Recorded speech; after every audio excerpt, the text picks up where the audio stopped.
ఆధ్యాత్మిక గురు సందేశంలో భాగంగా ఈరోజు మనము శ్రీ గరిమెళ వెంకట రమణ శాస్త్రి గారిని ఆహ్వానించుకుంటున్నాము.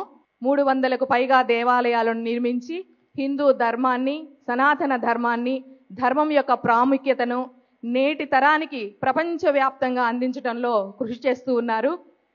మరి మాతా బాల త్రిపుర సుందరి పీఠాధిపతులు శ్రీ గరిమెళ వెంకట రమణ శాస్త్రి గారికి అందరం కూడా మనం ఒక్కసారి నమస్సులు సమర్పించుకుందాము.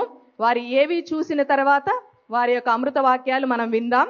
మరి ధన ప్రసక్తి లేని విద్య విరాజిల్లుతుంది అని ఒక సిద్ధాంతాన్ని నమ్ముతారు. ఆయనకి ఇప్పటికి ఎన్నో లక్షల మంది శిష్య బృందము ఎంతో ఉన్నప్పటికీ కూడా ఏనాడు చేయి చాచి వారిని ఇది అడిగి ఇది మీరిస్తే మనం చేస్తాము అన్నది లేదు అని చెప్తారు.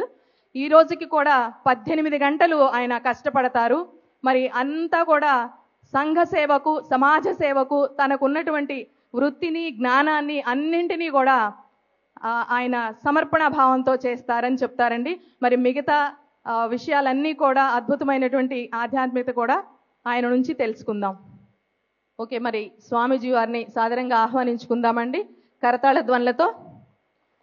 స్వామీజీ వారు మీడియా మాధ్యమంగా కూడా చాలా అద్భుతమైనటువంటి జ్ఞానాన్ని అందిస్తూ ఉంటారు. జ్యోతిష్య శాస్త్రం నిజమా లేక అబద్ధమా, మానవుడి అసంతృప్తికి అసలు మూలం ఏమిటి, బ్రహ్మదేవుడు నిజంగా మన తలరాతలు ఆయనే రాస్తాడా, మరి పరమాత్మను తెలుసుకోవాలి అంటే ధ్యానం చేస్తే ఎలా లభిస్తాడు, ఇలాంటి అద్భుతమైన విషయాలన్నీ కూడా గురువుగారు అందిస్తూ ఉంటారు. మరి గురువు గారిని సాదరంగా మన కరతాళ ధ్వనులతో వేదిక మీదకి ఆహ్వానించుకుందాం. ఎంత ఎక్కువ సమయం వీలైతే అంత ఎక్కువ సమయం గురువు గారి ప్రసంగాన్ని మనం ఈరోజు విందామండి. మరి శ్రీ గరిమెళ వెంకట రమణ శాస్త్రి గారిని మన కరతాళ ధ్వనులతో వేదిక మీదకి రావాల్సిందిగా కోరుచున్నామండి. గట్టిగా, సామాన్యులు కాదండి. ప్రపంచ పటంలోనే వీరంపాలెం అనే ఒక గ్రామానికి ఒక ప్రత్యేక స్థానం కల్పించినటువంటి మహనీయులు. కేవలం 99 రోజుల్లో ఒక దేవస్థానాన్ని నిర్మించారు. ఒక దేవస్థాన నిర్మాణం 99 రోజుల్లో జరగడం అంటే సామాన్యమైన విషయం కాదు. ఇంతేనా మరి గురువు గారికి మనం ఇవ్వవలసింది? గట్టిగా ఇంకా అందరూ కూడా మౌనంగా ఉంటూ గురువు గారు ఇచ్చేటువంటి సందేశాన్ని త్రికరణ శుద్ధిగా స్వీకరించాలి. Thank you. సభాయ నమః. పరమ పవిత్రమైనటువంటి తిరుపతి మహాక్షేత్రం సాక్షాత్తు శ్రీమన్నారాయణుడు భూమి మీదకు వచ్చి తన తపస్సుకి ఎక్కడ అనుకూలమైనటువంటి ప్రదేశం దొరుకుతుందో అక్కడ పాదాన్ని మోపి 100 సంవత్సరాలు ధ్యానముద్రలో అద్భుతమైనటువంటి తపస్సు ఆచరించి సర్వజనుల యొక్క కోరికల్ని, అంటే భావాలు నోటితోటి చెప్పినా చెప్పకపోయినా, ఏ భాషలో మాట్లాడినా, ఏ రకమైనటువంటి హావభావాలు ప్రదర్శించినా ఆ వ్యక్తి యొక్క బాధని అర్థం చేసుకుని సమాధానం చెప్పగలిగినటువంటి స్థాయి శ్రీమన్నారాయణమూర్తికి మొట్టమొదటి ధ్యానయోగంలోనే వచ్చింది. వేద ప్రమాణంలో ఒక గొప్ప విషయం చెబుతాడు. ఒక మనిషి గొప్పవాడు కావాలి అంటే, నిత్య సంతుష్టుడు కావాలి అంటే, ఏ వికారాలు లేనటువంటి అద్భుతమైనటువంటి వ్యక్తిగా మారాలి అంటే, నిత్యలానందం పొందాలి అంటే, అతి సామాన్యుడు కూడా రాజయోగం అనుభవించాలి అంటే మార్గం ఏమిటి అని అడిగితే శాస్త్రంలో దానికి ధ్యాన యోగాన్ని మించినటువంటిది లేదు అని ఋషులు ఆఖరిసారిగా ధృవీకరించినటువంటి విషయం. దీన్ని సాధన రూపంగా పట్టుకొచ్చి తను అనుభవించినటువంటి ఫలితాన్ని, తను అనుభవించిన అనుభూతిని తన యొక్క ఆచరణ ఇదైనటువంటి జ్ఞానాన్ని సమాజానికి పంచిపెట్టాలని ఎంతో తపనతోటి ఎన్నో ప్రాంతాల్లో తిరిగి నేను పొందినటువంటి అనుభూతి అందరూ అనుభవించాలి, ఇందులో ధన ప్రసక్తి ఉండకూడదు, అతి సామాన్యుడు కూడా ఆత్మసాక్షాత్కారం పొందాలి, ఇంతకంటే ఆరోగ్యవంతంగా ఉండాలి. ఎవరినన్నా ఆశీర్వదించేటప్పుడు కూడా ఆయు ఆరోగ్య ఐశ్వర్య అభివృద్ధిరస్తు అని ఆశీర్వదిస్తారు. ఆనందమైనటువంటి జీవితం. ఎన్ని కోట్లు ఆస్తున్నా ఆ ఆనందం అనేటువంటిదే లేనప్పుడు, ఆత్మసంతృప్తి లేనప్పుడు ఈ ధనం అంతా రంగు కాగితాలే తప్ప అందులో కొత్తదనం ఏమి ఉండదు. అలాంటి దాని మీద అపారమైనటువంటి కృషి చేసినటువంటి మహాయోగి పత్రిజీ. ఈవేళ ఆయన గురించి ఎందుకని మాట్లాడుతున్నాము అంటే, తన కోసం తను శ్రమించలేదు. ఎన్నో సంవత్సరాలు సత్యాన్వేషణ చేసి ఎన్నో రకాలైనటువంటి ఇబ్బందులు పడి ఆఖరి సమయంలో కూడా ధ్యానాన్ని మించినటువంటిది లేదు. ఋషులు ఎంతోమంది తపస్సు చేశారు. వాళ్ళ జీవిత సత్యాన్ని చెప్పారు. జీవితం అంటే ఎలా ఉంటుంది, దీని యొక్క పరమార్థం ఎలా ఉంటుంది, నువ్వు ఎప్పుడు ఆనందంగా ఉంటావు, ఆనందంగా ఉండడానికి మార్గాలు ఏమిటి, ఇవన్నీ ఋషిప్రోక్తంగా తయారైంది. కేవలం గెడ్డ ఉండి శిఖా దండ కమండలాలు ఉంటేనే ఋషులు కాదు. ప్రతి వ్యక్తి యొక్క జీవన విధానం మీద, వాడు సుఖంగా ఉండటం మీద ఆలోచించిన ప్రతి వ్యక్తి ఋషే. ఋషులు అనేటువంటి వాడు ప్రత్యేకం ఇలా ఉంటేనే ఋషులు అనేటువంటిది ఏం లేదు. నాకు ఉదయాన్ని అనిపించింది, ఒక మహర్షి గురించి చదువుతుంటే ఆ గొప్ప మహర్షి అత్రి మహర్షి. ఆ అత్రి మహర్షికి పత్రి మహర్షికి చాలా దగ్గర సంబంధం ఉందనిపించింది.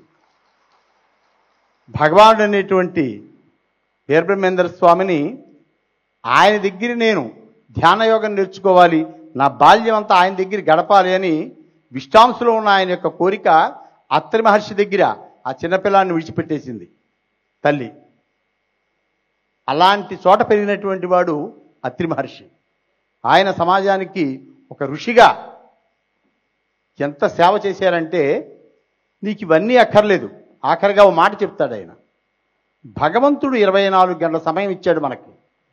అందులో కేవలం ఒక్క 10 నిమిషాలైనా నువ్వు ఏది ఆలోచించకుండా పరమాత్మ గురించి ఆలోచించు. అసలు నీ గురించి నువ్వు ఆలోచించు. నువ్వంటే ఏమిటో నువ్వు తెలుసుకో. ముందు నువ్వు తెలుసుకున్నప్పుడు నీలో ఉండే మహనీయుడు నీకు కనపడతాడు. నీలో మహనీయుడు ఉన్నాడు. నేను నేను అనుకుంటున్నావు, కానీ నీ లోపల ఉన్నటువంటి పరమాత్మతత్వం అనేటువంటిది ఒకటి ఉంది. అది బ్రహ్మ పదార్థం, అది సర్వవ్యాపి. మనం ఇంద్రియానందం అనుభవిస్తున్నాం.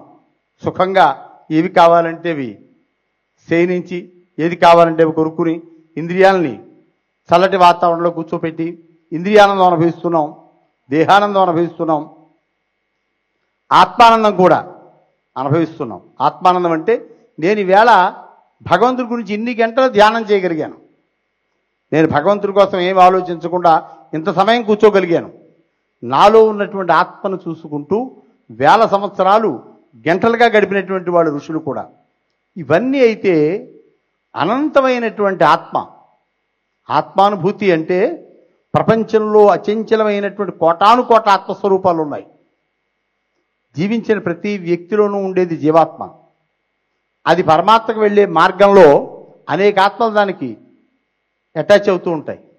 అలాంటి అన్నిట్లో ఉన్నటువంటి ఆత్మను చూసి అపారమైనటువంటి ఆనందాన్ని పొంది ఇదంతా నా స్వరూపమే అనేటువంటి ఆలోచన కలిగించేటువంటిది బ్రహ్మానందం. ఆనందానికి హద్దంటూ ఉండదు, అది దానికి కొలమానం అంటూ ఉండదు. ఒక్కసారి ఈ బ్రహ్మానందాన్ని కనుక అనుభవించినటువంటి వాడు నీకు ఏమిస్తానన్నా తిరిగి వెనక్కి రాడు. అది ధ్యానయోగమే దానికి మొట్టమొదటి మార్గం. 5 నిమిషాలు ఏ ఆలోచన లేకుండా మనసును తెల్లకాయితంగా మార్చుకుని మనం ధ్యానం చేయకపోతే, ఇంద్రియాల్ని మనం వంచకపోతే ఎప్పుడో అప్పుడు ఇంద్రియాలే మనం ఉంచుతాయి. చేద్దామన్నా ఇంక అవకాశమే లేదు. తర్వాత బుద్ధ భగవానుని కూడా ఆయన జాతకం చూసి ఒకసారి చెప్తారు, ఈయన అయితే గొప్ప చక్రవర్తి అవుతాడు, లేకపోతే సన్యాసి జీవితాన్ని గడుపుతాడు.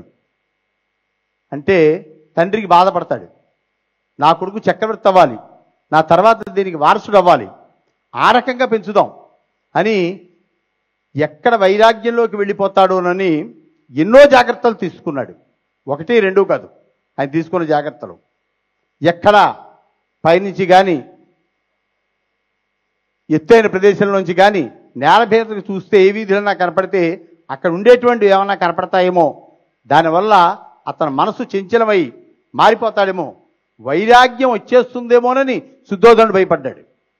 వైరాగ్యం వల్ల ఏమైపోతాడో మా అబ్బాయి, ఈ వైరాగ్యం ఎక్కడికి పట్టుకెడుతుందో అంటే ఆయన దగ్గరుండే యోగులు చెప్పారు, ఎవరికో ఎన్నో కోట్ల జన్మాల తర్వాత కానీ రానటువంటి మహాయోగం ఈ వైరాగ్య యోగం అంటే.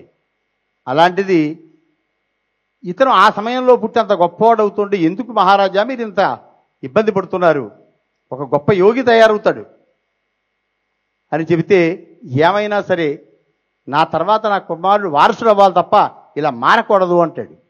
అప్పుడు అన్ని జాగ్రత్తలు తీసుకుంటే ఒకరోజు సాయంకాలం వివాహం అయిన తర్వాతే బుద్ధుడికి రోడ్డు మీద వెళ్ళేటువంటి ఒక వృద్ధుడు కనపడతాడు. చాలా నడుము వంగిపోయి మొహమంతా ముడతలు పడి వ్యాధిగ్రస్తుడై కడుతున్నటువంటి ఆ వృద్ధుడిని చూసి, అప్పటిదాకా వృద్ధుడిని కూడా చూపించలేదు ఆయనకి, అంత జాగ్రత్తగా పెంచారు. ఆ జీవి ఏమిటి అని అడిగాడు. ఇది జీవి కాదండి, అది మానవుడే. మరి మానవుడైతే నాలా ఉండాలి కానీ అలా ఎందుకు మారాడు అన్నాడు. ఇది ప్రకృతి ధర్మం, ఎప్పుడప్పుడు ఇలాగే మారిపోతాడు, మనకైనా తప్పదా అన్నాడు. మీరైనా నేనైనా కొంతకాలం తర్వాత ఎప్పటికైనా ఈ స్థితి పొందుతాం, ఇందులో కొత్తదనం ఏం లేదు, ఇది సృష్టి ధర్మం అన్నాడు. మొట్టమొదటిసారి బుద్ధుడు ఆ రోజు బాధపడ్డాడు.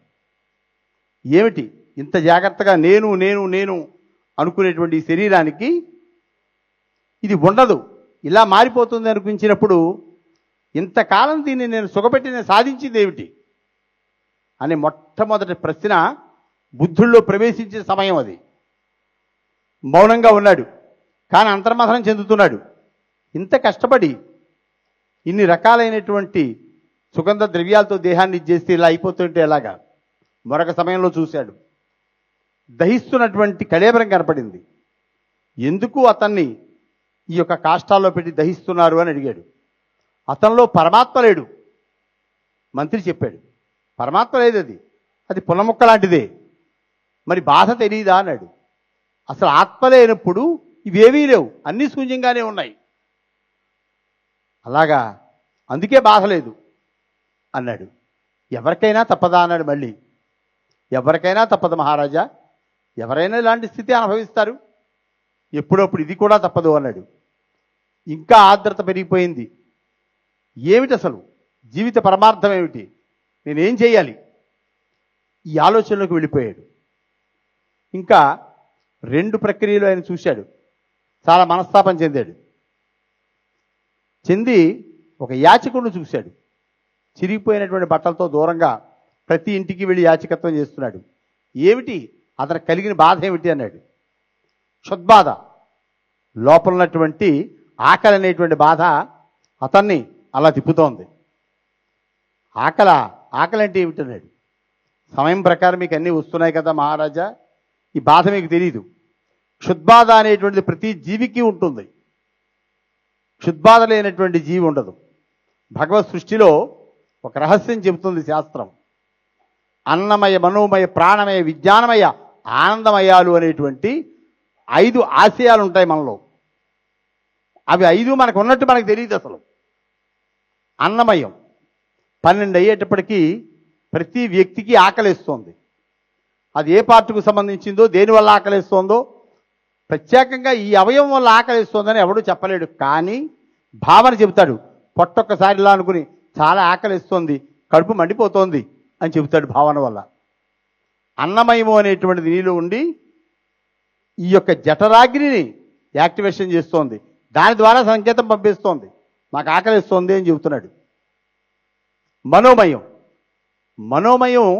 అది మనలోనే ఉంటుంది, అది పైకి కనపడదు అసలు. కానీ కుదురుగా కూర్చోలేడు, ఏ రకమైనటువంటి ఆలోచన చేయలేడు, చంచలంగా ఉంటాడు, అటు ఇటు ఇటు అటు తిరుగుతూ ఉంటాడు. మనోమయం వికారమైంది. ఈ మనోమయానికి కూడా ఒక ప్రధానమైనటువంటి అవయవం ఉంది. మనోమయ వికారం అవటానికి ప్రధానంగా వెన్నెముక భాగం అని చెబుతాడు. అందుకే మెన్నర ఎలా విలుచుకోను, ఏమైనా అశాంతిగా ఉన్నటువంటి చూడండి, ఒకసారి తలక ఇలా అనుకోను చాలా భావాలు వ్యక్తపరుస్తాడు. అన్నమయం, మనోమయం, ప్రాణమయం. ప్రాణమయం అనేటువంటిది ఎక్కడ ఉంది అంటే హృదయంలో ఉంది. ఆ హృదయంలోనే ముగ్గురున్నారు. మనస్సు ఉంది, బుద్ధి ఉంది, ఆత్మ ఉంది. ముగ్గురు ఉన్నారు ఇక్కడ. ఈ ముగ్గురులో ఎవరిని మనం చూడలేదు. చాలా జీవితాలు సెర్చ్ లైట్ లాంటివి. భగవంతుడు ఎక్కడున్నాడు, చైతన్యం ఎక్కడుంది, పరమాత్మ ఎక్కడుందని వెతుక్కుంటూ తిరిగేటప్పుడు ఒక సెర్చ్ లైట్ని చూస్తే దాని చుట్టూ ఉండేటువంటి ప్రాంతాన్ని అంతా చూపిస్తుంది. అది ప్రతి చిన్న పాయింట్ కూడా ఆ వెలుతురులో మనం చూడగలుగుతాం. కానీ ఆ స్తంభం కింద ఏముందో, దాని పాదాల దగ్గర ఏముందో అది ఎప్పుడూ చూపించలేదు ఇంతవరకు. అంటే ఆ వెలుగు అక్కడ పడదు. ఇంత లోకాన్ని చూసేటువంటి మనం అంతర్గతంగా ఉన్నటువంటి ఆత్మను చూడలేకపోవటం చాలా అమాయకత్వం. ఆత్మతత్వము అంటే దానికి ఒక తత్వం ఉంది. అందుకని అలాంటి గొప్పదైనటువంటి ఆత్మానాత్మ వివేకం కలగటం కోసం పరమాత్మ అనేక సాధనాలు అన్నాడు. ప్రాణమయం, విజ్ఞానమయం. విజ్ఞానాన్ని ఎక్కడ దాచుకున్నావు అంటే కపాలంలో దాచుకున్నాం. అందుకని ఏదైనా ఆలోచన రాకపోతే బుర్రోసారి ఇలా గోక్కుంటాం, అటు ఇటు తిరగటం. మనం చదువుకున్నటువంటి విజ్ఞానం అంతా మీకు ఎక్కడ దాపరికం జరిగింది అంటే కపాలంలోనే. ఈ కపాలం నుంచే విజ్ఞానాన్ని స్టోర్ చేసుకునేటువంటి పాయింట్ ఇది. ఇంకా ఆనందమయం ఐదోది. ఆనందమయం దేనికి అనుసంధానం చేసి ఉన్నాయి అంటే కళ్ళకి అనుసంధానం చేసి ఉంది. ఎవరైనా చూడండి, ఎక్కువ ఆనందం పొందేటప్పుడు తలక ఇలా ఊపితే ఈ చివరి నుంచి నీళ్ళు వస్తాయి. ఆనందాన్ని అనుభవించేటువంటి వాడు షౌట్ చేస్తారు, తప్పట్లు కొడతారు, తలక ఇలా ఊపుతారు. ఈ భావాలన్నీ ఎక్కడి నుంచి వచ్చాయి మీకు? ఆనందమయం అంటే ఆ వ్యక్తి ఇప్పుడు ఆనందాన్ని అనుభవిస్తున్నాడు. ఇది అన్ని జీవకోట్లకి ఉంటుంది. ప్రతి జీవి ఈ దివ్యానుభూతిని అనుభవిస్తూ ఉంటుంది. ఇవన్నీ అనుభవించాలి అంటే లోపల ఆత్మ అనేటువంటి పరమాత్మ తత్వం ఉండాలి. ఇందాక పెద్ద ఆయన ఒక ఆయన అడిగారు, పత్రిజీ సమయంలో చాలామంది శిష్యులు ఆయన యొక్క మార్గదర్శకులై అందులో నడిచి చాలా గొప్పవాళ్ళు అయ్యారు. ఈవేళ ఎవరినైనా 6 గంటల సేపు కదలకుండా కూర్చోబెట్టడం అంటే అది చిన్న విషయం కాదు. ఆ యొక్క గురువు మీద, ఆ ధర్మం మీద, తను నడిచేటువంటి మార్గం మీద, ఆత్మ మీద, పరమాత్మ మీద ఇంత నమ్మకం ఉంటే మనం 6 గంటలు అన్నీ మర్చిపోయి కూర్చోగలుగుతున్నాం. లేకపోతే అది సాధ్యమేనా ఎవరికైనా? అంటే మొట్టమొదటి చెప్పింది కూడా అదే. మనం ఋషులమే, ఇంకా సాధన చేస్తున్నాం. ఇప్పుడు వారి తపన కూడా అదే. తను ప్రాణాయామం, ప్రత్యాహారం, ధ్యానం, ధారణ, సమాధి, యోగి. ధ్యానంలో కూర్చున్నప్పుడు మిగిలినటువంటివి ఏవీ తెలియదు. అసలు మనం ఎంతసేపు కూర్చున్నామని కానీ, ఏం చేస్తున్నామని కానీ, ఎక్కడున్నామని కానీ ఇవేమీ మనకు జ్ఞాపకం రావు. ఇవన్నీ మర్చిపోయి జరిగేటువంటిదే సమాధినిష్ట. ధ్యానంలోంచి తర్వాత స్టేజ్కి వెళ్ళేది సమాధినిష్ట. బుద్ధుడు ఈ ముగ్గురిని చూశాడు. ఒకరోజు రాత్రి విరక్తి చెంది గృహంలోంచి వెళ్ళిపోయాడు. ఆయన ఎవరికీ చెప్పలేదు. మనందరికీ తెలిసిన వృత్తాంతమే.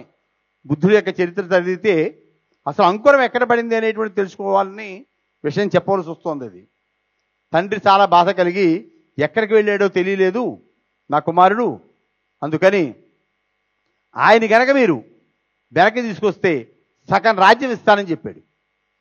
వెళ్ళినటువంటి వాళ్ళందరూ ఆయన యొక్క జ్ఞానానికి ఆకర్షితులై ఒక్కరు కూడా తిరిగి రాలా. ఏం జరిగిందో కూడా ఎవరూ చెప్పలేదు. మొత్తం రాజ్యం ఇస్తానన్నాడు. అయినప్పటికీ వెనక్కి తిరిగి ఎవరూ రాలేదు. అతి ముఖ్యమైన సన్నిహితమైన వ్యక్తిని కేకేసి అసలు ఎందుకు వెళ్ళాడో కనుక్కురా. ఇవన్నీ కాదు, వెళ్ళటం ఎందుకు వెళ్ళాడో తెలుసుకో ముందు. అది ఒక్కటి చెప్పినా నేను నా రాజ్యాన్ని నీకు ఇచ్చి నేను కూడా వాడి మార్గంలోకి వెళ్ళిపోతానన్నాడు. అప్పుడు బుద్ధుడు నోరు ఉప్పాడు. ఏమని అంటే, నేను శుష్కించిపోయి వ్యాధిగ్రస్తుడైనటువంటి కళేబరాన్ని చూశాను. నడుం వంగిపోయి నడవలేక నడుస్తుంటేనే శరీరం నుంచి దుర్గంధాలు వెదజల్లేటువంటి ఆ కళేబరం చూశాం. ఆయన అధికారం కానీ, ఆయన డబ్బు కానీ, ఆయనకున్నటువంటి ప్రజ్ఞ వల్ల వృద్ధాప్యం రాకుండా కాపాడగలడేమో మా తండ్రి గారిని ఒక్కసారి కనుక్కో, నేను ఇప్పుడే ఈ స్థితి వదిలిపెట్టి నీ కూడా వచ్చేస్తాను నేను అన్నాడు మొట్టమొదటిది. రెండో దానికి కూడా చెప్పండి అన్నాడు. ఇంత అందమైనటువంటి శరీరం నిప్పుల్లో దహిస్తుంటే చూసి చాలా బాధ కలిగింది నాకు. మరణం లేనటువంటి ఆత్మ ఇందులోంచి వెళ్లకుండా ఉండేటువంటి మహావిద్య ఏమన్నా మా తండ్రి గారి దగ్గర ఉంటే చెప్పమనండి, కేకేమనండి. నేను ఇప్పుడే ఈ ధర్మాన్ని విడిచిపెట్టి అందులోకి వస్తాను, దీనికంటే అది గొప్పదని నమ్ముతాను నేను. అల్లావి ఏమన్నా అవకాశం ఉంటే చెప్పన్నాడు. మరి మూడోది కూడా చెప్పన్నాడు, వృద్ధాప్యం రాకుండా ఎప్పుడు నిత్య యవనంగా ఆనందమైన దేహంతో ఉండేటువంటి విద్యలు ఏమన్నా ఉన్నాయేమో చెప్పమనండి. ఈ మూడు చెప్తే నేను ఇప్పుడే బయలుదేరి ఈ యొక్క దీక్ష వదిలిపెట్టి వచ్చేస్తానన్నాడు. అంటే వెళ్ళాడు, శుద్ధంతో చెప్పాడు ఆయనతోటి, తండ్రి గారితోటి. నేను వెళ్ళానండి, వారిని చూశాను. ఏమన్నాడు చాలా ఆర్ద్రతగా అడుగుతున్నాడు తండ్రి. మీ అధికారం కానీ డబ్బు కానీ ఇవి కానీ ఏదైనా వాడి తిరిగి వృద్ధాప్యం కానీ మరణం కానీ ఇవేవీ లేనటువంటి స్థితిలో మీరు ఉంచగలిగితే ఆయన ఎప్పుడే వస్తానన్నారన్నాడు. మరి ఇవన్నీ నేను చేయగలిగితే ఈ రాజ్యసింహాసనం వాడి నెత్తి మీద పెట్టి, వాడి కిరీటం నెత్తి మీద పెట్టి ఆయన్ని చక్రవర్తిగా చేసి వెళ్ళిపోదామనే కదా ఆలోచిస్తున్నది.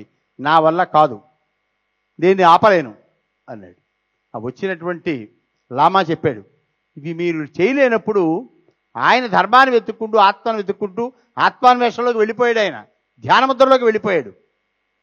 ఆయన వెనక్కి తీసుకురావటం, ఆయన ముందు ఇవన్నీ తృణప్రాయమైనటువంటివి. నేను కూడా మీరు ఇస్తానన్న ఈ రాజ్యం కంటే ఆయన దగ్గర పొందేటువంటి ధ్యానయోగమే చాలా గొప్పదని తలచి నేను కూడా అక్కడికి వెళ్ళిపోతున్నాను. కేవలం మీ రాజ్యం కోసం నేను ఇక్కడికి రాలేదు, మీరు చెప్పేటువంటి విషయం మీ చెవిని వేసి నేను వెళ్ళిపోదామని వచ్చాను ఇక్కడికి అన్నాడు. అప్పుడు శుద్ధోదనుడికి అర్థమైంది ధ్యానయోగం ఎంత గొప్పది. ఎంత సామాన్యుడైనా ఏమీ లేనటువంటి వాడు, కడు పేదవాడు నేల మీద కూర్చుని సాధన చేస్తే పరమాత్మ ఆప్యాయతగా స్వీకరిస్తాడు. అది మొట్టమొదటి సాధనలోనే మనం తెలుసుకుంటాం. బుద్ధుడిని కూడా ఇంకొక లామా వచ్చి ఆయనకి సందేహం కలిగింది, ఎందుకని ఇంత దూరం వచ్చావు నువ్వు? చక్కటి రూపవదైనటువంటి భార్య, చక్కటి సంతానం, నువ్వు ఉన్నంతకాలం నువ్వే చక్రవర్తివి, ఇంకెవరూ లేరు. అంత స్థితిలో ఇవన్నీ వదిలిపెట్టి ఈ సన్యాస జీవితం గొప్పదా అని అడిగాడు ఆయన్ని. అడిగితే ఇది సన్యాసం కాదు, ఇది ధ్యానయోగం. నేను ఆత్మాన్వేషణ చేస్తున్నాను, నాలో ఉండే పరమాత్మని ధ్యానయోగంలో వీక్షిస్తున్నాను నేను, దానికోసమే తపన. అయితే నువ్వు గొప్పవి అని చెప్పేటువంటి ఉన్నాయి చూసావా, ఈ భార్య కానీ ఈ సంతానం కానీ ఈ అధికారం కానీ వీటన్నిటి గురించి చెప్పుకొచ్చావు కదా. నువ్వు ఓపికగా లేకపోయినా, నీలో శక్తి ఉడిగిపోయినా, బంగారపు కంఠాభరణం వేసినా తీసేయమంటావు తప్ప మెళ్ళో అట్టి పెట్టుకోలేవు. ఎంత చీనాంబరాది వస్త్రాలు ఇచ్చినా ఇవి బరువయ్యాయి పక్కన పెట్టేయమంటావు తప్ప వాటిని నువ్వు అనుభవించలేవు. ఒకానొక సమయంలో నీ దేహమే నీకు బరువైపోతుంది. కానీ నేను ఈ ధ్యానయోగంలో దీనికి ముసల్తనం లేదు, దీనికి వృద్ధాప్యం లేదు. ఎప్పుడైనా ఏ క్షణంలోనైనా ఒక్క రూపాయి కూడా ఖర్చు పెట్టకుండా భవనం ఉంది లేదని కూడా చూడక్కర్లేదు. ఈ ధ్యానయోగంలో అలాంటి స్థితిలో ఈ నిర్వికల్పంలో ఉన్నాను నేను, నన్ను ఎందుకు మళ్ళీ నశించిపోయే వాటికి వేసి కేకేస్తావు అని అడిగాడు. ధ్యానయోగం యొక్క ప్రాధాన్యత ఎంత గొప్పగా చెప్పాడో చూసారా బుద్ధుడు. మనం ముఖ్యంగా క్రిమికీటకాదులను కూడా చూసి ధ్యానయోగం నేర్చుకోవచ్చు. అది ఎంత గొప్పదో ఋషులు, మానవులు, దేవతలు చెప్పడమే కాదు, ఏ భగవానుడి ఫోటో అన్నా చూడండి, కళ్ళు తెరిచిన భగవానుడు ఎవరు ఉండరు, అన్నీ అర్ధనిమిత్త నేత్రాలతోటే ఉంటాడు. ఒక జ్ఞాని మాత్రమే ప్రపంచంలో ఎక్కడ ఏది జరుగుతున్నా ఒకే చోట కూర్చుని వీక్షించే లక్షణం ధ్యానయోగంలో జ్ఞానికి మాత్రమే కలుగుతుంది. ధ్యానం యొక్క ఆఖరి సందేశం ఒకటే, ధ్యానం చేయగా చేయగా అది జ్ఞానిగా మారిపోతాడు. జ్ఞానిగా మారిన తర్వాతే ఆత్మ అనాత్మ అనేటువంటి వివేకం కలుగుతుంది. ఆత్మ అంటే నీలో ఉన్నటువంటి శివుడు, అనాత్మ అనేటువంటిది కళేబరం. ఏది శాశ్వతమో ఏది అశాశ్వతం, ఈ రెండు విషయాలు మనం నిశ్చయంగా అర్థం చేసుకోగలుగుతాం. ఎప్పుడైతే ఆత్మానాత్మ వివేకం కలిగిందో అనాత్మ అనే దాని మీద మమకారం తగ్గిపోతుంది. ఎంతసేపు ఎక్కడ ఉండాలని అనిపిస్తుంది అంటే ఆత్మతత్వం మీదే ఉండాలనిపిస్తుంది. అందుకే 5 నిమిషాల సమయం ఉంటే చూడండి, పరమాత్ముడు కూడా ధ్యానం చేస్తాడు. ఆయనకి 5 నిమిషాల సమయం ఖాళీగా ఉన్న పరమాత్ముడు ఎవడో మనకు కనపడ్డు. మొత్తం యోగులు, జ్ఞానులు, అర్ధకాములు అందరూ ధ్యాన యోగంలోనే ఉంటారు. ఎందుకు అనంటే వీటన్నిటికంటే అనిర్వచనీయమైనటువంటి అనుభూతి, దుఃఖరహితమైనటువంటి జ్ఞానం, ఏ రకమైనటువంటి హావభావాలు లేనటువంటి భావాలు, ఇవన్నీ జ్ఞానయోగంలో ఉన్నాయి. దానికి మూలమైనటువంటిది ధ్యానం. ఒక్క రోజులో 22,773 సార్లు లోపలికి ఈ శ్వాస ద్వారా గాలిని లోపలికి పంపించి ఆత్మకి అభిషేకం చేస్తున్నాం. లోపల మనకెవరికి శివాలయాలతో పని లేదు. శివాలయాల్లోకి వెళ్ళి చేస్తేనే అభిషేకం కాదు, ఆయన ముందు కూర్చుంటేనే ధ్యానమో కాదు. అసలు మహన్యాసం అనేటువంటి ఒక వేదమంత్రం మాట చెప్తుంది, తన్మే మనః శివ సంకల్పమస్తు. నీ మనస్సుని శివ సంకల్పం చేయి. నా ఆలోచన ఏమిటో, నేను ఎక్కడున్నానో, నేనేం చేస్తున్నానో అన్నీ నీకు అర్థమవుతాయి. తన్మే మనః శివ సంకల్పమస్తు. ఎవరన్నా చూస్తే పరమాత్మ కూడా అలా ధ్యానిస్తూ కూర్చున్నావేమిటి అంటారు. ఆయన ధ్యానిస్తూనే కూర్చున్నాడు. ధ్యానంలో ఎవరిని చూస్తున్నాడు అంటే అనంత శక్తివంతమైనటువంటి ఆత్మని ధ్యానిస్తున్నాడు. అక్కడ రూపం లేదు, శక్తివంతమైన ఆత్మ మాత్రమే ఉంది. మనలో ఉన్నది కూడా అదే. అందుకే ఇందులో ఆత్మ ఉంటేనే మన్ని శివము అంటారు. శివము అంటే నాశనము లేనిది, శుభంకరమైనది అని అర్థం. శివానికి నాశనం లేదు, శివుడికి నాశనం లేదు. ఆ శివం మనలో ఉంది. అందుకని నమస్కారం చేసేటప్పుడు నీలో ఉన్నటువంటి నాశనం లేనటువంటి ఆత్మస్వరూపమైన ఆ శివానికి నమస్కారం అని తలకాయించేలా దండం పెడతాం. ఆయనకు కూడా మిగిలిన వాళ్ళు కూడా దండం పెడతారు. చిన్నైనా పెద్దయినా తలకాయించి ప్రతి నమస్కారం చేస్తారు. ఇంత గొప్పవాడైనటువంటి ఆత్మతత్వం అయినటువంటి శివుడు నాలోనే కాదు నీలో కూడా ఉన్నాడు అని తిరిగి ప్రతి నమస్కారం చేస్తూ ఉంటాడు. అందుకే నమస్కారం, ప్రతి నమస్కారం ఎందుకు అంటే ఈ తత్వం నాలోనే కాదు, ఇంత గొప్పవాడైన వాడు నీలో కూడా ఉన్నాడు. ఈ 2 నమస్కారాల యొక్క అర్థం అదే. చిన్నైనా పెద్దయినా నమస్కారం అనగానే మళ్ళీ ప్రతి నమస్కారం చేయాలి. అది వ్యక్తికి మాత్రం కాదు, అది పరమాత్మకి, అతల్లో ఉండేటువంటి చైతన్యానికి. అంతటి గొప్పదైనటువంటి మంత్రసిద్ధి ఈ యొక్క ఋషులు, భరద్వాజుడు, కశ్యపుడు, కణ్వుడు, భరద్వాజుడు ఇలాంటి వాళ్ళు సప్తమహర్షులే కాకుండా 84,000 మంది ఋషులు తపస్సు చేసినటువంటి పుణ్యభూమి ఇప్పుడు వేళ నైమిషారణ్యం మనం చెప్పుకుంటున్నాం. ఒక మహాయాగం చేసేవారు. ఆ మహాయాగంలో అందరూ కలిపి సంఘటితంగా ఈవేళ కొన్ని లక్షల మంది వీక్షిస్తున్నారు మన కార్యక్రమాన్ని. ఇది విశ్వశాంతిగా ఎలా మారుతుంది? ఒక వ్యక్తి తనంతట తాను ఓ చోట కూర్చొని ధ్యానం చేసుకుంటే అది విశ్వశాంతికి ఎలా ఉపయోగపడుతుంది అనే సందేహం ఉన్నటువంటి వాళ్ళు కూడా ఉన్నారు. ఒక 4 బ్రాహ్మలు కూర్చుని ఒక హోమగుండం దగ్గర కూర్చుని వాళ్ళు యజ్ఞం మొదలుపెట్టారు. రుద్రాయుధ నవమ, నారాయణాయుధ నవమ అని యజ్ఞం చేస్తున్నారు.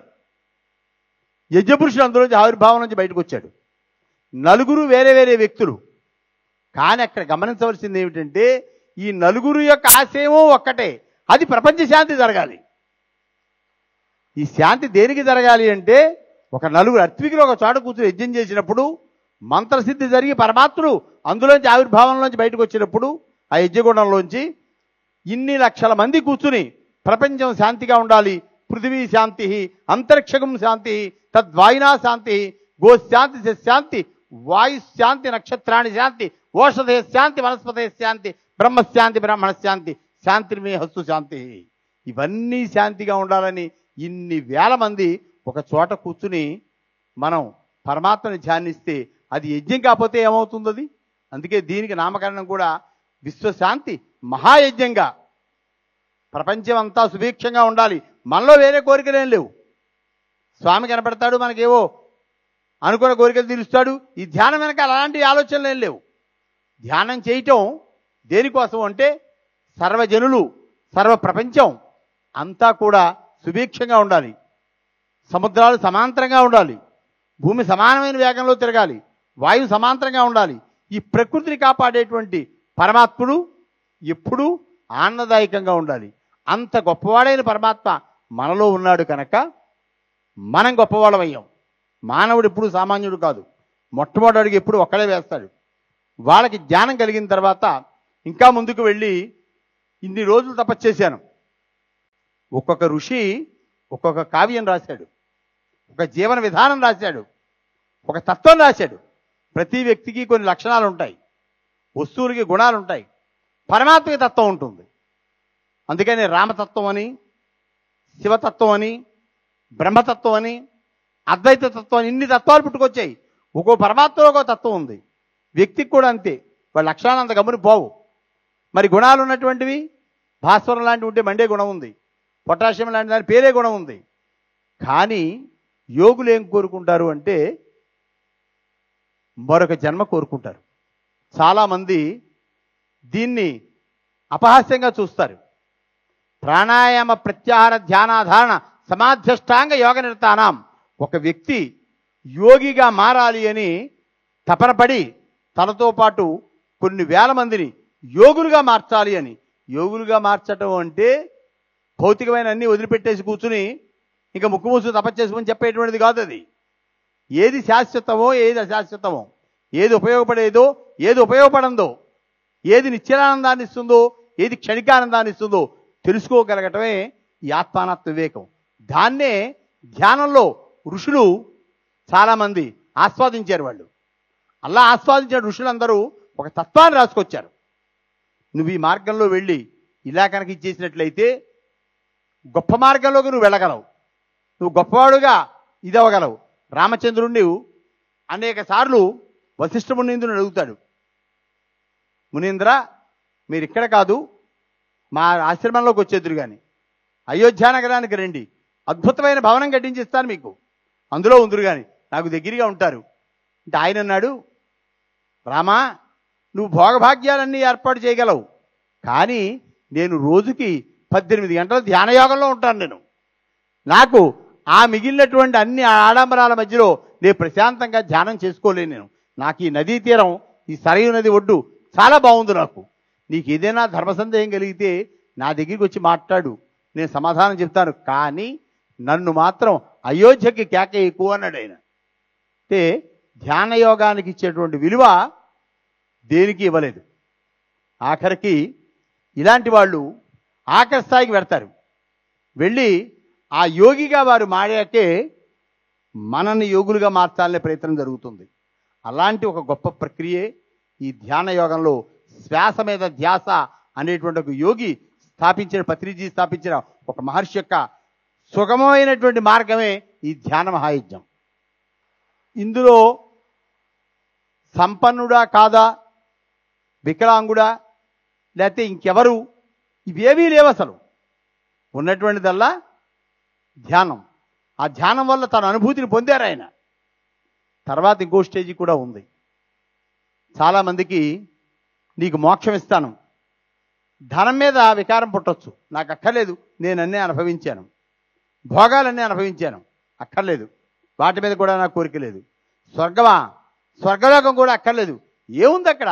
స్వర్గలోక తిరస్కారం, దేవకాంతలు, తినటువంటి ఆహారం, కావలసిన అమృతం, ఇదేనా ఇంక జీవితం అంటే? నాకు అది కూడా అక్కర్లేదు. పునరాహుతి రహితమైనటువంటి శాశ్వత బ్రహ్మపదం అంటే నేను పరమాత్మలో విలీనం అయిపోవాలి అని చాలామంది యొక్క అంతిమ కోరికది. పరమాత్మలో విలీనం అవ్వాలన్నదే జీవుని యొక్క అంతిమ లక్ష్యం. అలాంటి లక్ష్యంలో దాన్ని కూడా వదులుకునే వాళ్ళు ఎవరైనా ఉంటారా? యాగాలు చేస్తున్నారు, యజ్ఞాలు చేస్తున్నారు, అనేక రకాలైన అర్చనాధికారులు చేస్తున్నారు. వీళ్ళందరి యొక్క ఆంతర్యం ఏమిటి అంటే మనోసంకల్ప సిద్ధి. వాళ్ళు దేనికోసమైతే చేశారో ఆ సంకల్ప సిద్ధి జరగాలి. తదుపరి ఇంకో స్థాయి ఉంది, ఇది దాటిన తర్వాత. ఆ సంకల్ప సిద్ధి ఏమిటంటే మనోయోగ సాధన. మనస్సుని ఆయుధంగా మార్చుకుని యోగ సాధన చేయటం. ఆ స్థాయి వరకు వాళ్ళు వెళ్ళిపోయిన తర్వాత మళ్ళీ వెనకొచ్చి ఆలోచిస్తారు. ఇన్ని వెళ్ళిపోయినా ఇంద్రియ పంచికాలు వదిలిపెట్టడం లేదు. ఇంద్రియ పంచికాలంటే వాటికి అసంతృప్తివాదులు నిరంతరం.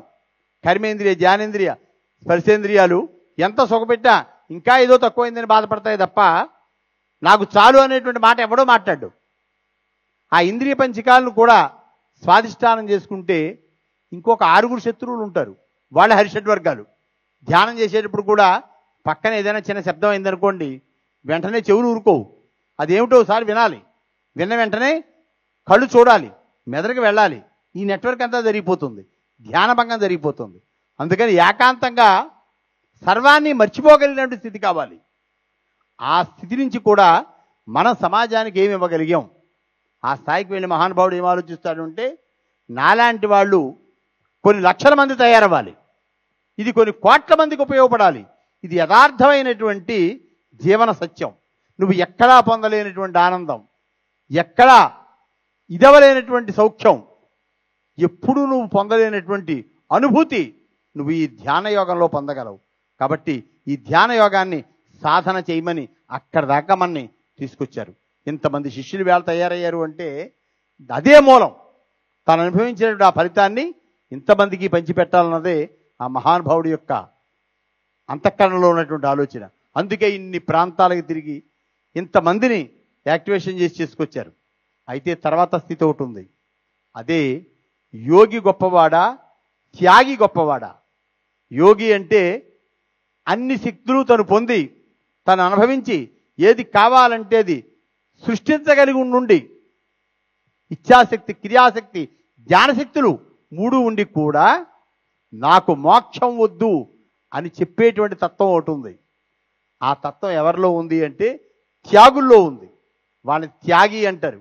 వాడికి మోక్షమే ఇస్తానని పరమాత్మ ఎదుగుడా కనపడితే, నాకు మోక్షం ఎందుకు స్వామి, నాకు మరొక జన్మి, ఈ జన్మలో ఇన్ని లక్షల మందిని నేను జాగృతం చేసి నీ దగ్గర పట్టుకురాగలుగుతున్నాను ఈ ధ్యాన యోగంలో, మరొక జన్మి, ఆ మరొక జన్మలో నేను మళ్ళీ కొన్ని లక్షల మందిని నీ తత్వాన్ని ప్రజ్వలింపజేసి కొన్ని కోట్ల మందిని నీ మార్గంలోకి నేను తీసుకొస్తాను, అందుకే నాకు మరొక జన్మ కావాలి అని త్యాగి అడుగుతాడు. అలాగే మా పత్రిజీ కూడా ఎక్కడో అక్కడ మళ్ళీ తిరిగి ఈ యొక్క అసంపూర్ణంగా ఈ జన్మలో కొంతమందికే సాధనా మార్గాన్ని స్వయంగా చెప్పగలిగారు. ఎక్కడున్నా మళ్ళీ ఈ జన్మ ఎందుకు కోరుకుంటారు అంటే డెఫినెట్గా పుట్టి తీరాలి. అలాంటి మహానుభావుల యొక్క కోరిక అలాగే ఉంటుంది. అందుకే వాళ్ళని యోగుల కంటే వీళ్ళకంటే ఇంకా గొప్ప పేరుతో పిలుస్తారు. వాళ్ళని అనాహతులు అంటారు. వాళ్ళు అనాహత స్థితి. ఎందుకంటే వాళ్ళు ఏవీ కోరుకోరు. వాళ్ళు మళ్ళీ జన్మించి భగవంతుడు జనాన్ని దగ్గర చేయటమే వాళ్ళ పని. ఇందులో భాగంగానే మనం నేర్చుకోవాల్సినటువంటి ధర్మాలు కూడా కొన్ని ఉన్నాయి. ఒక గొంగళి పురుగును తీసుకుందాం. అది తెల్లవారుజాముని చెట్ల మీద బయలుదేరుతుంది. చక్కగా తెల్లారితే పుష్పాలన్నీ వికసిస్తాయి. ఆ చెట్ల మీద గెడుతుంది. ఆ పుష్పాలు సగం సగం కొరికేస్తుంది, సగం సగం కింద బారేస్తుంది, ఆకులన్నీ తినేస్తుంది. అదంతా విసర్జన చేసి చిరాకే తయారు చేస్తుంది. చెట్టు దిగి వెళ్ళిపోయి ఓ మూరకెళ్ళి ఎక్కడో కూర్చుంటుంది. మళ్ళీ రేపు సాయంకాలం దాకా బయటికి రాదు, ఇంక అది అక్కడే ఉంటుంది. మనం పొద్దున్నే పుష్పాలు కోసుకుందామని బయలుదేరుతాం. సగం సగం కొరికేసి ఉంటాయి, పుష్పం వికసిస్తుంది, కానీ రేకులన్నీ సగం సగమే ఉంటాయి, అందులో పూర్తిగా ఉండవు. చాలా కోపం వస్తుంది. ఈ అక్కర్లేని గొంగళి ఇది వచ్చి ఇవన్నీ తినేసింది, ఎలా పూజ చేస్తాం వీటితోటి? మంచిని పాడు చేసింది. అది కనపడితే ఎక్కడన్నా చంపేద్దాం అన్నంత కోపం వస్తుంది. కానీ చాలా జిగుప్సాకరమైన దేహంతో ఒళ్ళంతా రోమాలతోటి ముట్టుకుంటే దురదొచ్చేలా ఉంటుంది. ఎవరైనా చిలకని ముద్దు పెట్టుకోమంటే పెట్టుకుంటాడు, గొంగళిని ముద్దు పెట్టుకునేవాడు ఎవరైనా ఉంటాడా? అంత జిగుప్సాకరమైన దేహంతో ఉంటుంది అది. అలాంటి జీవికి కూడా ఒకానొక సమయంలో దాని దేహం మీద దానికి విరక్తి కలిగింది. వెళ్ళి ఒక గోడమూల కార్నర్ పాయింట్ ఎన్నుకుంది, జుట్టంతా దులిపేసింది, గూడు కట్టేసుకుంది. ఆ ఒంటి మించి విదిల్చినటువంటి ఈ జుట్టు చేత గూడు కట్టింది అంటారు గొంగళి. అందులో పడుకుంది.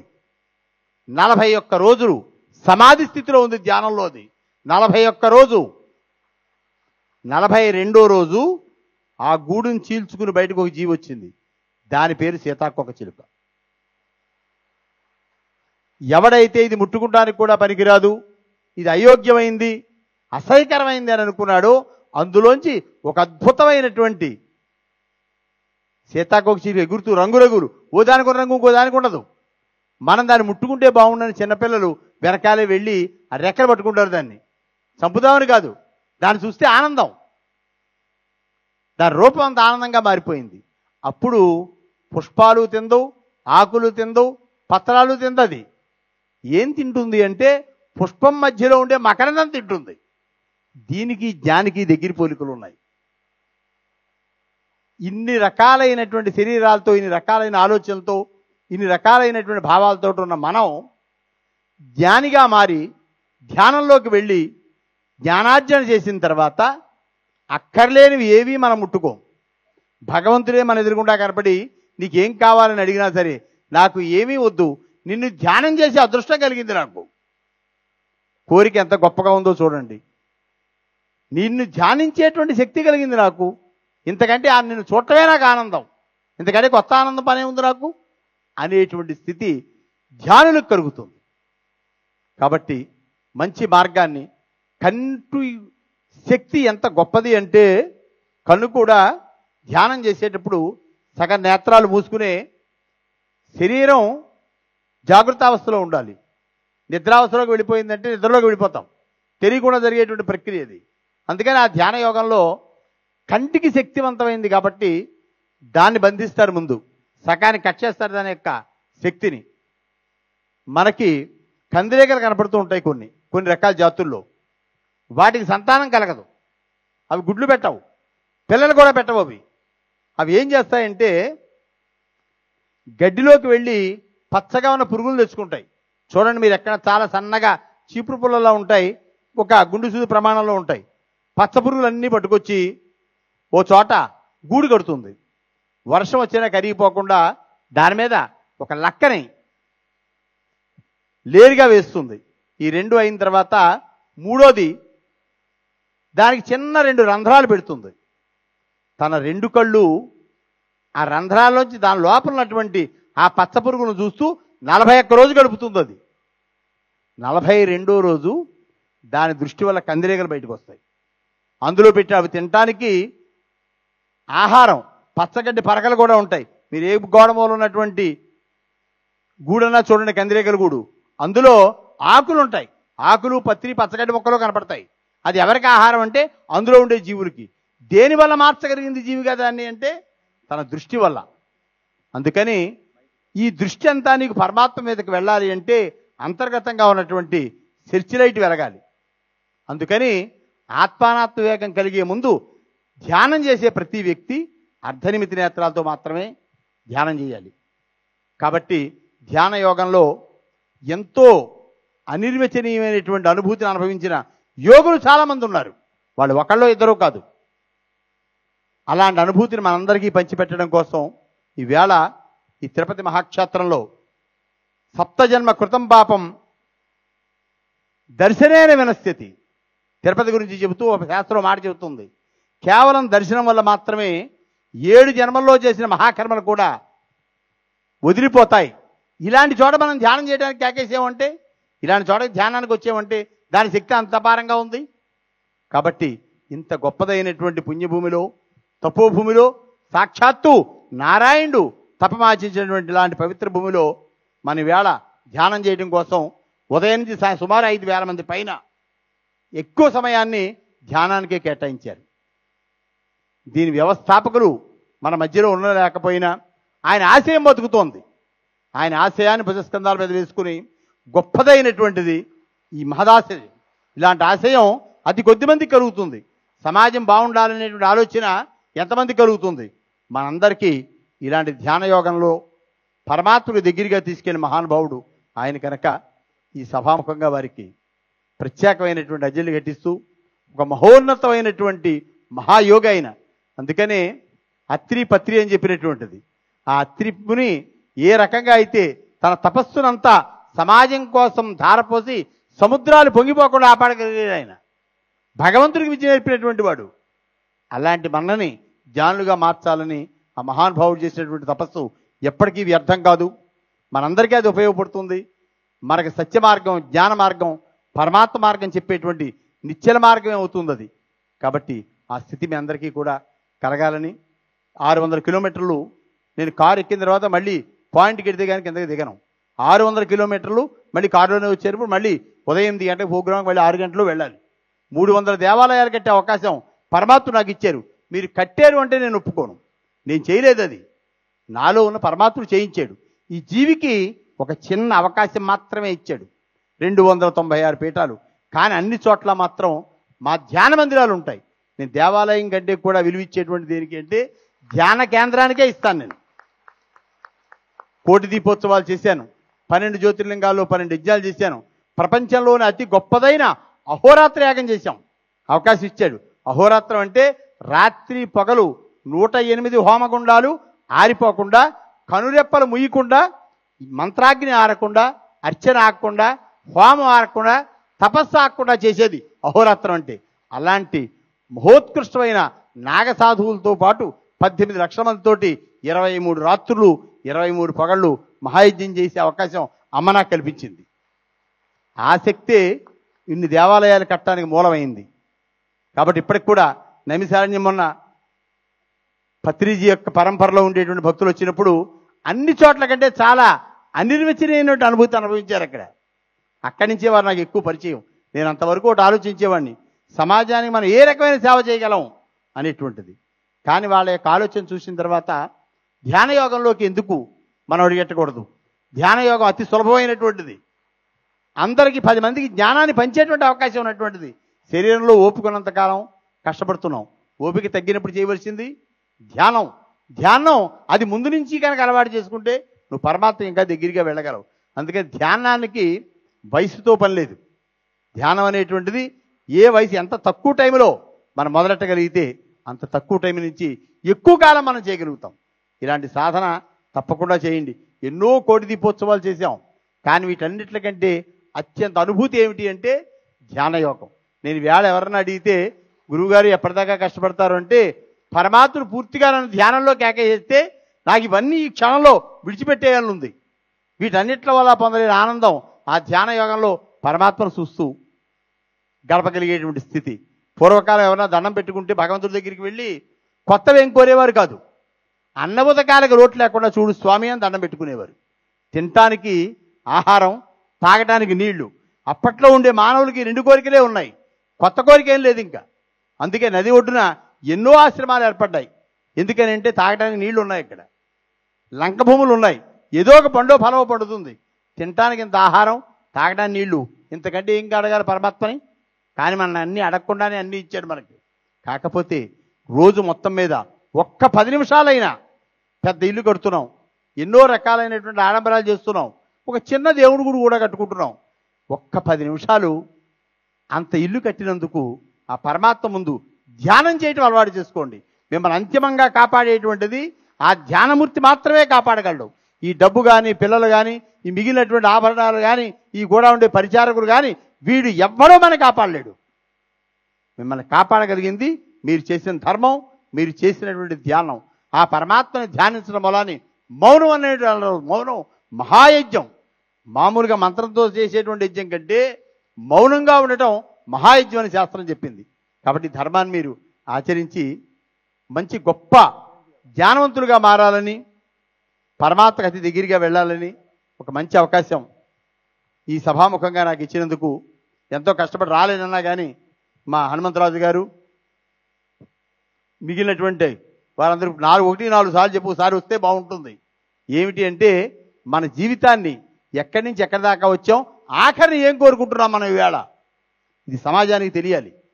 అందుకే అలాంటి తెలిసిన పత్రిజీ కూడా ఇంతమందిని జాగృతం చేసి ఇంతమంది చేత ధ్యానం చేస్తున్నారు. వేళ గేటు బయట కూడా సినిమా హాల్లో ఎప్పుడు గేటు తెరుస్తారో లోపలికి వెళదామా అన్నంత ఆలోచనతో జనం బయట కూర్చుంటున్నారు అంటే ఆ మహానుభావుడు వేసినటువంటి విత్తనం ఇది.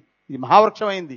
ఇది శాఖోపశాఖలుగా వివిధ ఖండాలు, ఒక ఆసియా ఖండమే కాదు అనేక ఖండాలకు వ్యాపించి వేళ అందరికీ ఆత్మానుభూతి, అతి సామాన్యుడు కూడా ఆనందంగా జీవించేటువంటి మార్గాన్ని వారు ఇచ్చారు కదా, దాన్ని ఆచరించి అందరూ ధన్యులు అవుదాం.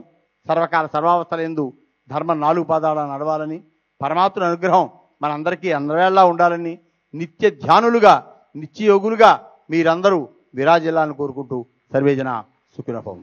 నైమిసారణ్యంలో పరిచయం అయి నేను ఎక్కడికో వెళ్ళిపోతుంటే ఒక్క నిమిషం అని అతి బలవంతాన్ని నన్ను అక్కడ ఆపి ఒక్క 10 నిమిషాలని చెప్పి ఫ్లైట్ టైం అయిపోయిందండి వెళ్ళిపోతాను, వారణాసి వెళ్ళిపోతున్నాను పీఠానికంటే ఒక్క 5 నిమిషాలైనా మాట్లాడాలి అని వాయిస్ పట్టుకొచ్చి ప్రజలందరికీ పరిచయం చేసేటువంటి మా ఆనంద్ నిత్యం ఎప్పుడు ఆనందంగానే ఉంటాడు. మరి ఆలోచించి పెట్టారో మరి ఎలా పెట్టారో కానీ ఎప్పుడు నేను పెద్ద కోపం చూడలేదు అతనిలో.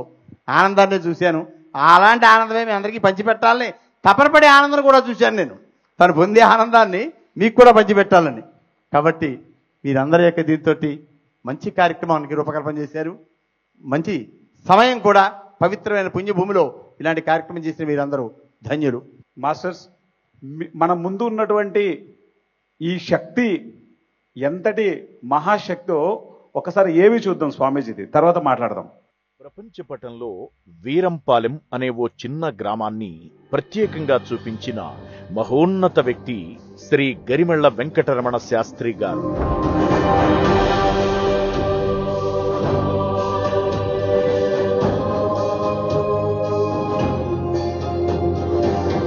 99 రోజుల్లో వీరంపాలెంలో ఏకంగా ఓ పెద్ద దేవస్థానాన్ని నిర్మించి అందరికీ మార్గదర్శకులయ్యారు.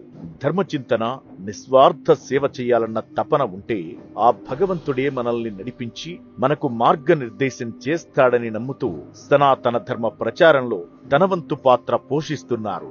సనాతన ధర్మాన్ని కాపాడాలన్న సత్సంకల్పంతో తనకు జన్మనిచ్చిన గ్రామంలోనే అతి తక్కువ కాలంలో ఏకంగా ఓ దేవస్థానాన్ని నిర్మించిన నిస్వార్థ సేవకుడు శ్రీ గరిమెళ్ల వెంకటరమణ శాస్త్రి గారు. ప్రముఖ జ్యోతిష పండితుడిగా, విద్యావేత్తగా, వాస్తు సిద్ధాంతిగా పేరుగాంచిన ఆయన పశ్చిమ గోదావరి జిల్లా తాడేపల్లిగూడెం మండలానికి చెందిన వీరంపాలెం గ్రామంలో జన్మించారు.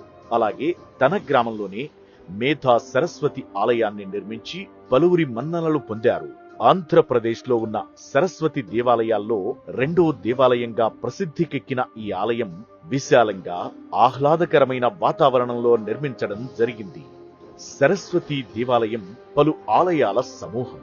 ఈ ఆలయంలో మొత్తం 8 పెద్ద ఆలయాలు ఉండగా అనేక చిన్న ఆలయాలు ఉండడం విశేషం. వీరేశ్వర స్వామివారి ఆలయం, పార్వతి అమ్మవారి ఆలయం, సరస్వతి ఆలయం, సాయిబాబా ఆలయం, గాయత్రీమాత ఆలయాలతో పాటు ఈ ప్రాంగణంలో ధ్యాన మందిరం, భోజనశాల, కళా ప్రదర్శన ప్రాంగణాన్ని కూడా నిర్మించడం జరిగింది. ఈ ఆలయంలో విరాళాలు, హుండీలలో దక్షిణలు, పళ్ళ్యాలలో చిల్లర వేయడం లాంటివి ఉండవు. ఇది ఈ ఆలయ విశేషం. అలాగే ఇక్కడ సంగీతపరమైన ధ్యాన సాధనకు అనుకూలంగా అతిపెద్ద ధ్యాన మందిరాన్ని కూడా ఏర్పాటు చేయడం జరిగింది. నీ ధర్మమే నిన్ను కాపాడుతుంది. అలాగే మనం చేసేటటువంటి ఎలాంటి సుకృతమైనా అది తప్పకుండా వ్యక్తిని, సమాజాన్ని కాపాడుతుందని చెబుతున్న శాస్త్రి గారు మనం చేసే సేవ ఏదైనా నిస్వార్థంగా ఉండాలని, సేవ చేయగలిగిన ఓపిక ఉన్నప్పుడే ప్రతి ఒక్కరూ సేవ చేయాలని చెబుతున్నారు. ప్రతి మనిషిలో ఇచ్ఛా, జ్ఞాన, క్రియాశక్తులున్నాయని, వారే హరిహరులు, శక్తి స్వరూపిణులని, ఆ శక్తిని మేల్కొలిపినప్పుడే మనలోని దైవం ఆవిష్కృతం అవుతుందని, ప్రతి మనిషి తనలో ఉన్న ఆ 3 శక్తులతో అనంతమైన కార్యాలు చేయవచ్చని నమ్ముతూ నిరంతరం సనాతన ధర్మ పరిరక్షణకు పాటుపడుతున్న మహనీయుడాయన శ్రీ గరిమెళ్ల వెంకటరమణ శాస్త్రి గారి సేవలు అనంతం, అనన్య సామాన్యం, ప్రశంసనీయం. గట్టిగా చప్పట్లు కొడదాం స్వామీజీకి. ఈరోజు ఆయన రావడం మన మహద్భాగ్యం. నైమిషారణ్యంలో ఆయన దేవాలయాన్ని నిర్మించి అక్కడ ధ్యానం కోసం ఎంత పెద్దపీట వేశారో చెప్పనలే కాదు. అది చూసిన వెంటనే ఎంత ఆనందంగా ఉందో అది మాటల్లో చెప్పలేం. వెంటనే గురువుగారి దగ్గరికి వెళ్ళి, గురువుగారు మీ మెసేజ్ కావాలి ప్రపంచానికి అని చెప్తే, విన్నవించుకుంటే మరుక్షణం ఆయన షెడ్యూల్ అంతా పక్కన పెట్టి పిఎంసిలో ఆయన యొక్క జ్ఞానాన్ని పంచడం జరిగింది. మాస్టర్స్, ఆయన దగ్గర ఎంత జ్ఞానం ఉందంటే మాటల్లో చెప్పలేం. దానికి ఒక చిన్న ఉదాహరణ గురుగారు. ఒకసారి ఆయన నైమిషారణ్యంలో చెప్తూ ద్రౌపది కృష్ణుడిని వేడుకున్నప్పుడు, కృష్ణుడు ద్రౌపదికి ఇంత వస్త్రాన్ని ఇవ్వాలంటే కూడా అంతకు మునుపు ఆవిడ ఎక్కడైనా బ్యాలెన్స్ ఏమన్నా ఉందేమో చూశాడు. ఆ ఒక్క చిన్న విషయాన్ని ఎంతో అద్భుతంగా తెలియజేశారు గురువుగారు. నా చిన్న విన్నపం ఏంటంటే దాని గురించి ఒక్కసారి మీరు ప్లీజ్ మీ మాటల్లో. జ్ఞానం అనేటువంటిది, విద్య అనేటువంటిది అనంతమైనటువంటిది. చాలా కార్యక్రమాలు ఇంకా వెనకాల ఉన్నాయి కనుక క్లుప్తంగానే నేను ప్రోగ్రామ్ని దేనికైతే నిర్దేశించి దిశానిర్దేశకత్వం చాలా కరెక్ట్గా జరగాలి. ఈవేళ చాలా ఆనందంగా ఇంతమంది ధ్యానం చేస్తున్నారు. దీని అంతిమ లక్ష్యం ఏమిటి? అసలు మీరు ఏం పొందాలనుకుంటున్నారు దీనివల్ల? ఈ మెసేజే కరెక్ట్గా ఉండాలన్నదే నా ఆలోచన. ధ్యానంలో మనిషి సాధించలేనిది ఏదీ లేదు. పరమాత్ముడి వేళ ఒక వస్తువు మనం కొనుక్కోలేకపోయేమో అంటే అది నీకు అవసరం లేదనే చెప్తున్నాడు. అవసరమైన ఉంటే ఆయనే ఇచ్చి ఉండేవాడు. దాని నుంచి మనసు మరలిపోతుంది. మనకి పరమాత్మ ఆలోచనకి మన ఆలోచనకి తేడా ఏమిటంటే, ఇది మనం పొందలేకపోయాం, ఈ భవనం మనం కట్టుకోలేకపోయాం అనుకున్నప్పుడు అది నీకు అవసరం లేదు. అసలు దానివల్ల నువ్వు దుఃఖం తప్ప ఆనందం పొందలేవు, కాబట్టి అది నీకు అక్కడే పరమాత్ముడు పక్కన పెట్టాడు. ఈ స్థితి ధ్యానంలో మనం పొందగలిగినప్పుడు పరమాత్ముడు మొట్టమొదటిచ్చే మెసేజ్ అదే. మనం మన కళ్ళతో మనం చూడగలుగుతున్నాం, మన జిహ్వతో మనం మాట్లాడగలుగుతున్నాం, మన పాదాలతో మనం నడవగలుగుతున్నాం. రేపేం జరుగుతుందో తెలుసుకోవాలనే తపంతో పరిగెత్తిన ప్రతి వ్యక్తి దుఃఖపడుతున్నాడు, ఆనందం పట్టలేదు. రేపేం జరుగుతుందో ఈవేళ తవ్వుకున్నటువంటి వాడికి దుఃఖం తప్ప ఆనందం ఎక్కడ ఉంది? అందుకని చాలా శాస్త్రాలను కూడా పక్కన పెట్టాను నేను, భవిష్యత్తును చూపించేటువంటివి. కానీ పరమాత్ముడు ఒక్క సత్యం చెప్తాడు, అన్నయ్య నన్ను ఏ సమయంలోనైనా భర్తలను అడిగాను నన్ను కాపాడమని, నిస్సహాయులై కూర్చున్నారు, వాళ్ళే ఓడిపోయారు. తర్వాత సభాసదులను అడిగాను, మహారాజ్ చేసిన దానికి ఏం చేయగలను, వాళ్ళు కూడా మౌనంగా ఉండిపోయారు.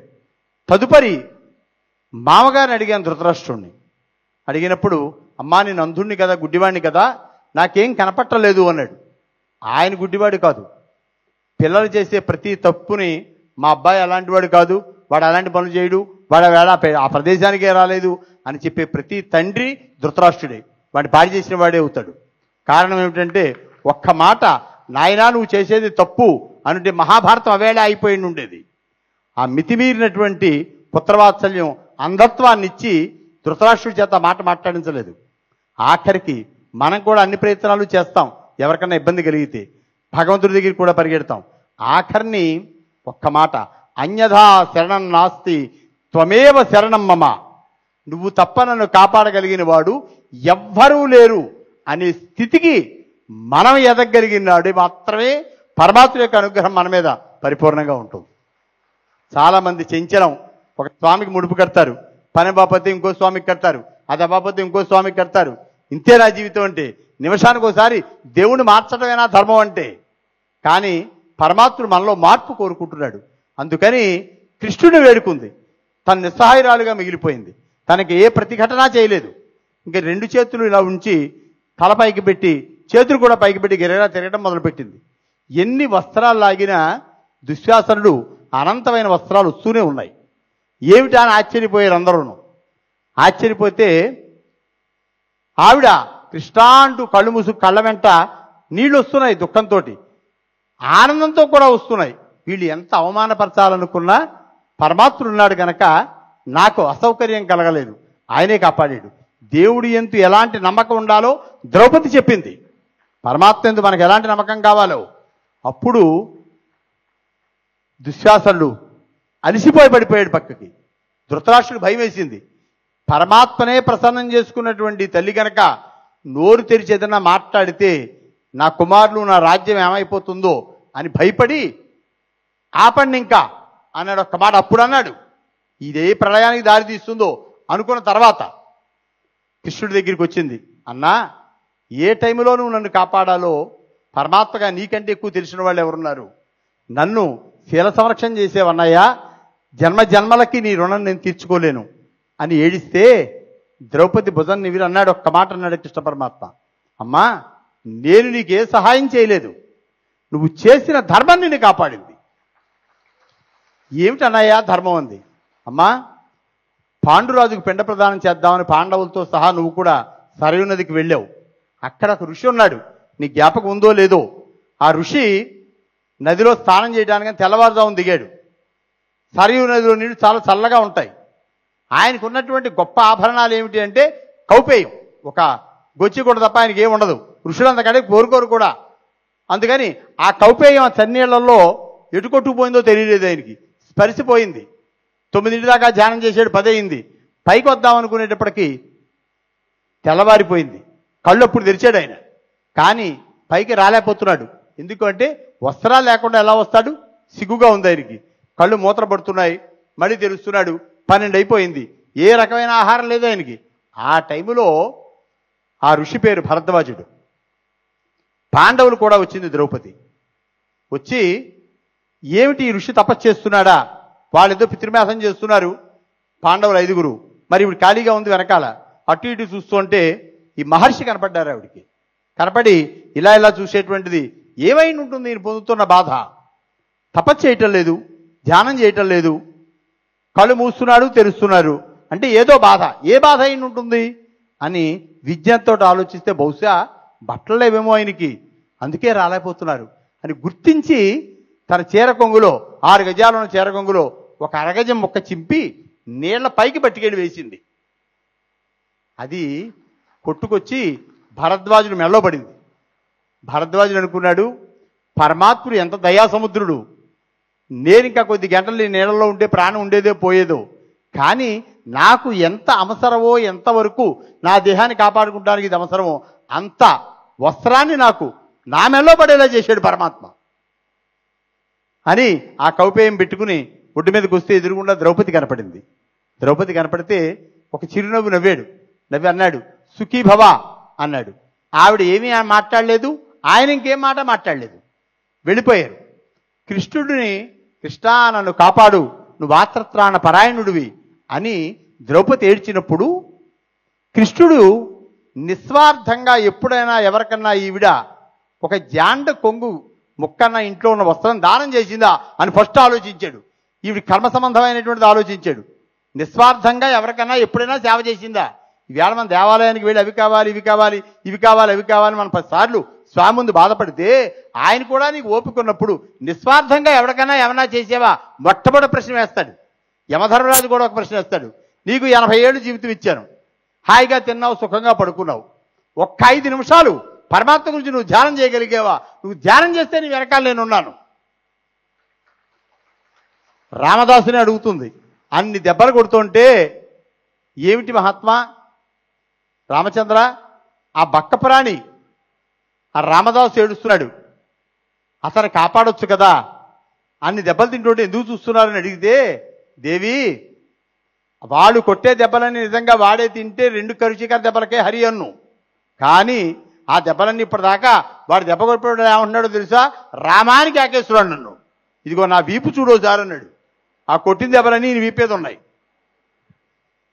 భక్తి ఎందుకు కలగాలి అన్నదానికి ఇవన్నీ ఉదాహరణలు అన్నమాట. భగవంతుడికి ఎందుకు అటాచ్ అయి ఉండాలి మనం అంటే, మన భారం అంతా ఆయనే మోసుకుంటాడు. పరమాత్మ అనేటువంటి పదానికి 2 అర్థాలు ఉన్నాయి, అనిర్వచనీయమైన అర్థాలు అవి 2. అది ఒక గొప్ప ఎనస్థీషియా, ఒక మత్తు. మన శరీరం మీద ఆపరేషన్ చేయాలని ఎంతో ఇబ్బందితో హాస్పిటల్కి వెడితే డాక్టర్ గారు ఒక మత్తు మందు క్లోరోఫార్మ్ గెజలను ముక్కు దగ్గర పెట్టి శరీరాన్ని ఖండాల కింద కోసి మళ్ళీ కుట్టేస్తాడు. రక్తం వచ్చింది, చెయ్యి మీద కూడా చెయ్యి వేయలేని పరిస్థితిలో ఉన్న బాధలో ఉన్నటువంటి ఈ రణాన్ని కోసినా మనకి నొప్పి తెలియలేదు, అది ఆనందంగానే అనుభవించాం. దేనివల్ల? ఎనస్థీషియా, మత్తు. ఆ మత్తు నీ మెదడుని మద్దుబార్చింది, అందువల్ల శరీరం మీద జరిగే ప్రతి ప్రక్రియను మర్చిపోయావు, నీకు తెలియలేదు. దుఃఖాన్ని కూడా ఆనందంగా మర్చుకోగలిగావు. మా డాక్టర్లు లాంటి వాళ్ళు లేరు, నాకు అసలు ఆపరేషన్ చేసినట్టే లేదు అని చెబుతారు. యోగులు కూడా మాట చెప్తారు, దుఃఖంలో ఆనందాన్ని వెతుక్కోగలిగిన వాడు జ్ఞాని. దుఃఖం కలిగింది అనుకుంటాం కంటే అందులో ఆనందాన్ని వెతుక్కునేవాడే జ్ఞాని. దుఃఖం కలిగినప్పుడు నేను చెయ్యిందేది నాకు రాదు, నేను చేసిందే నాకు వచ్చింది అనుకునేవాడు త్యాగి. వీళ్ళిద్దరూ నేను చెయ్యిందేది నాకు ఇవ్వడు అసలు పరమాత్మ. అప్పుడు ద్రౌపదిని అన్నాడు, అమ్మా నేనేమల్లా, ఆ భరద్వాజుడికి నీవేవైతే ఒక జాండ మొక్క నిస్వార్థంగా అతని వల్ల పుణ్యం వస్తుందని కానీ ఆయన ఏదో ఇస్తాడని కానీ నువ్వు దానం చేయలేదు, నువ్వు నిస్వార్థంగా చేశావు.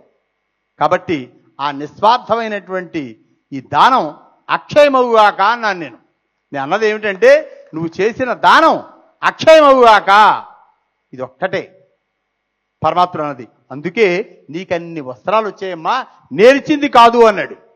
ఈవేళ తిరుపతి లాంటి మహాక్షేత్రంలో అన్న సమారాధన చేస్తే బాగుంటుంది. కొన్ని వేల మంది ఉన్నారు ఇక్కడ, ఎంతో కష్టపడి వీరందరూ కూడా చాలా శ్రమపడి చేశారు. ఈవేళ మీరు కుర్చీల్లో మనం ఆనందంగా ఇదంతా చూస్తున్నామంటే దీని వెనకాల చాలా గాథ ఉంటుంది, చాలా కష్టం ఉంది.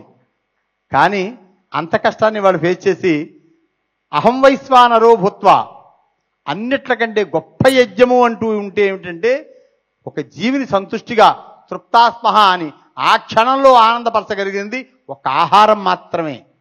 అందుకే పెద్దల కాలం చేసినప్పుడు, గొప్ప గొప్ప కార్యక్రమాలు చేసినప్పుడు, వివాహాలు చేసినప్పుడు ఒక గొప్ప కార్యక్రమం చేయి నువ్వు అని చెబితే దాన్ని అన్నదానం చేయమన్నాడు.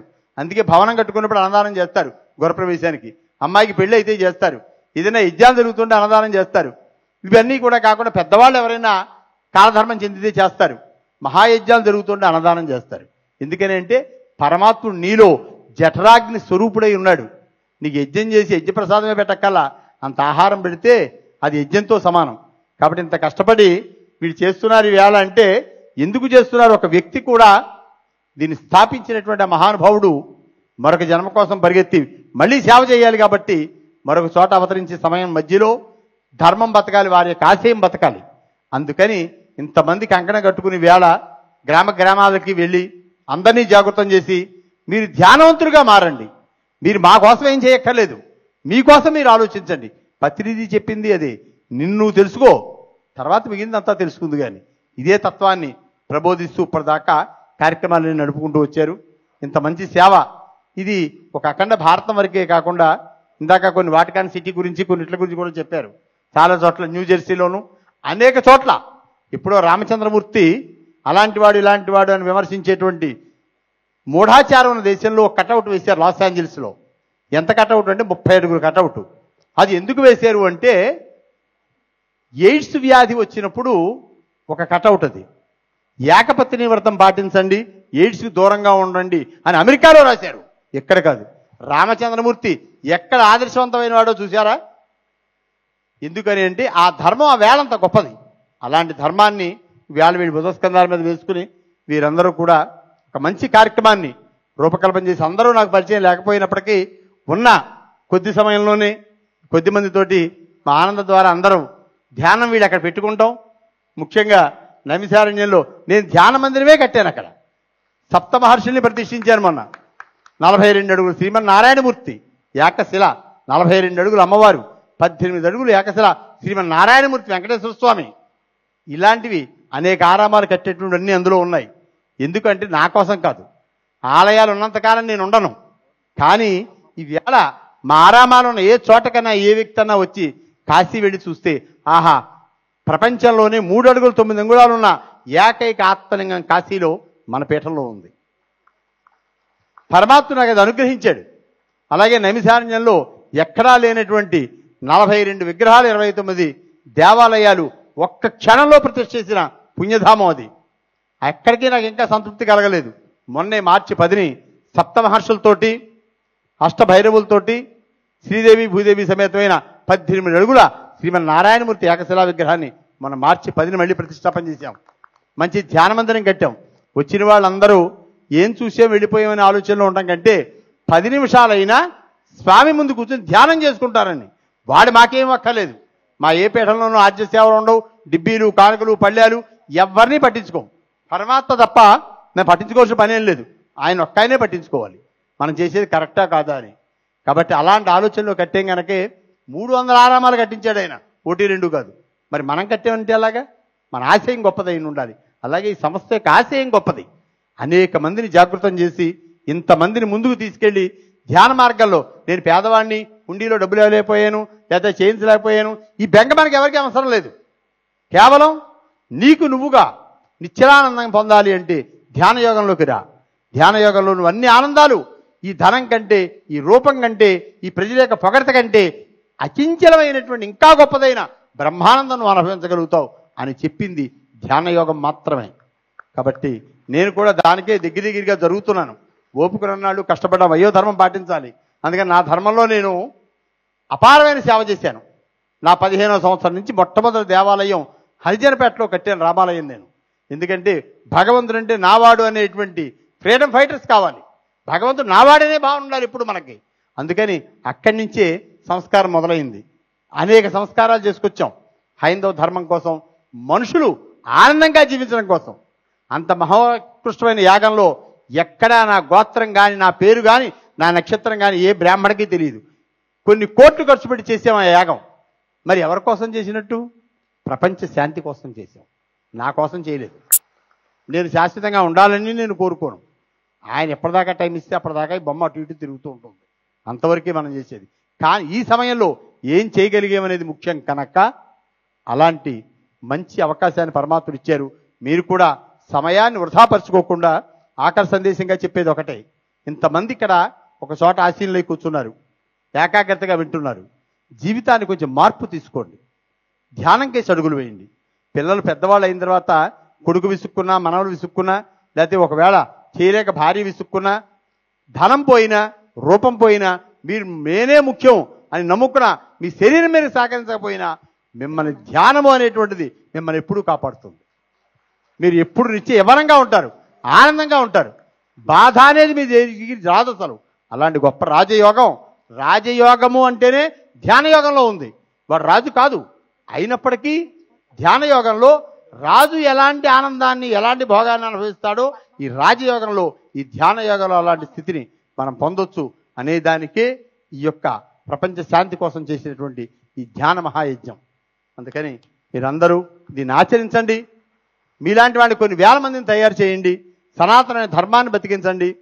మీరు ఆనందంగా ఉంటారు. ఎప్పుడు ఎవరో ఏదో అన్నారనే దుఃఖం మీ దరిదాపులకు కూడా రాదు.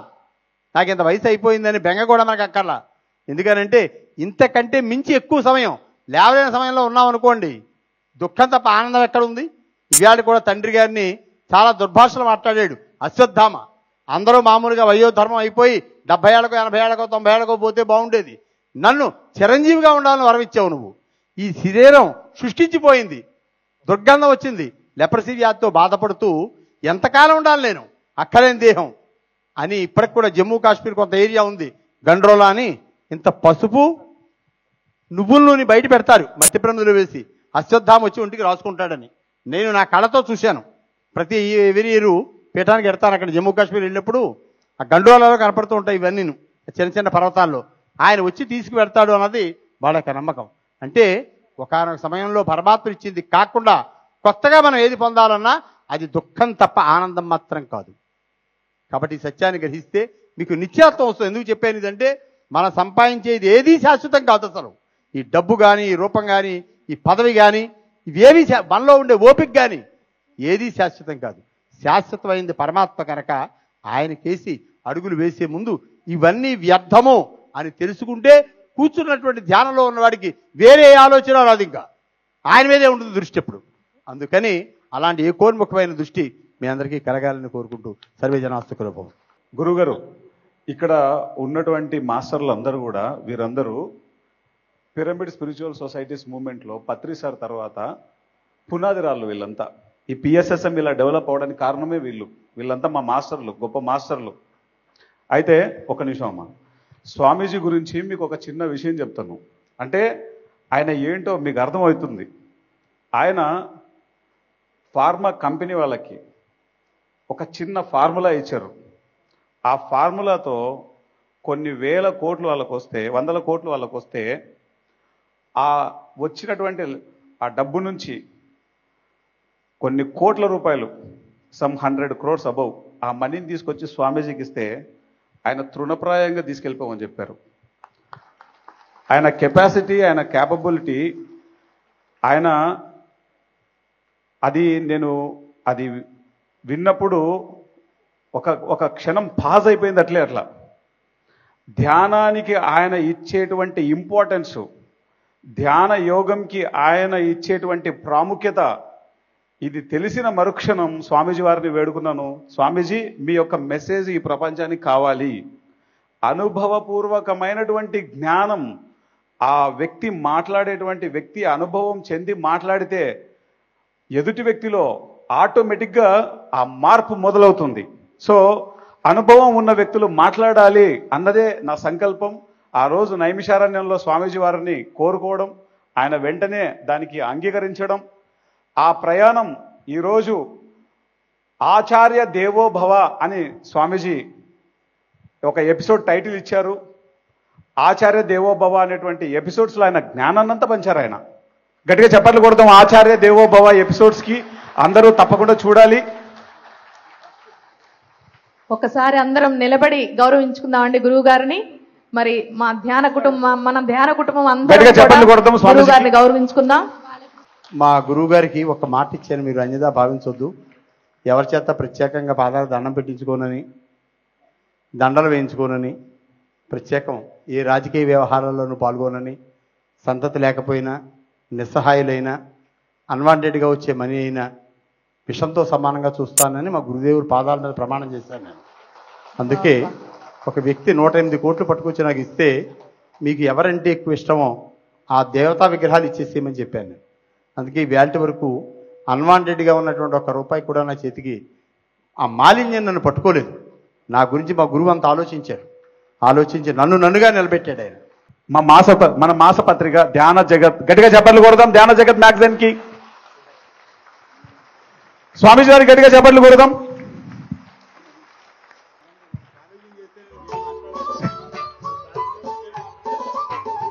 గట్టిగా చప్పట్లు కొడదాం.